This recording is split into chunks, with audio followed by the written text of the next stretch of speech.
I want to now introduce Scott Hall. One of the stories we recognized today was about the dangers of diacetyl, and Scott is an attorney at Motley Rice and specializes in toxic exposures in the workplace and can share some information about that with us. Scott? Thank you, Roger, and I'd like to thank National COSH for inviting me to speak on this important topic. As Roger said, my name is Scott Hall, and I am Senior Counsel with Motley Rice.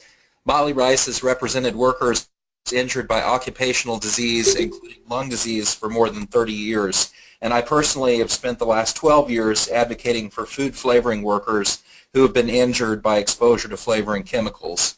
These flavoring chemicals are now known to cause permanent severe lung disease. Tragically, food workers have died and continue to die from flavoring-related lung disease, which for reasons I'll explain later is a silent killer and is entirely preventable.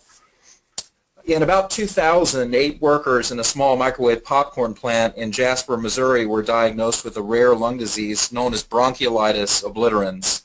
This disease causes inflammation and scarring which eventually obliterates the small airways of the lungs, and in some cases progresses until the worker either dies or receives a lung transplant. Although this illness began in a microwave popcorn plant in a small town in Missouri and later became known as popcorn workers' lung, it has now spread to many other industries in many other states. Workers in flavoring manufacturing plants, coffee roasting plants, commercial bakeries, candy manufacturers, and even pet food manufacturing plants have been affected, and workers in snack food manufacturing plants, dairy manufacturing plants, commercial kitchens, and many other occupational settings using food flavorings are at risk. Cases to date have occurred in Missouri, Iowa, California, Georgia, New Jersey, Colorado, Indiana, Texas, Illinois, and many other states across the country. Unfortunately, despite the widespread nature of this problem and its public existence for over 14 years, currently no federal regulation of these chemicals exists. Workers often don't realize that the flavorings they're working with, which they think of themselves as safe foods, are actually dangerous chemicals that can permanently injure or even kill them. Physicians, similarly, are largely unaware of the relationship between food flavorings and lung disease, and as a result, they often misdiagnose these workers as cases of either asthma or COPD, the lung diseases they commonly see in their practices.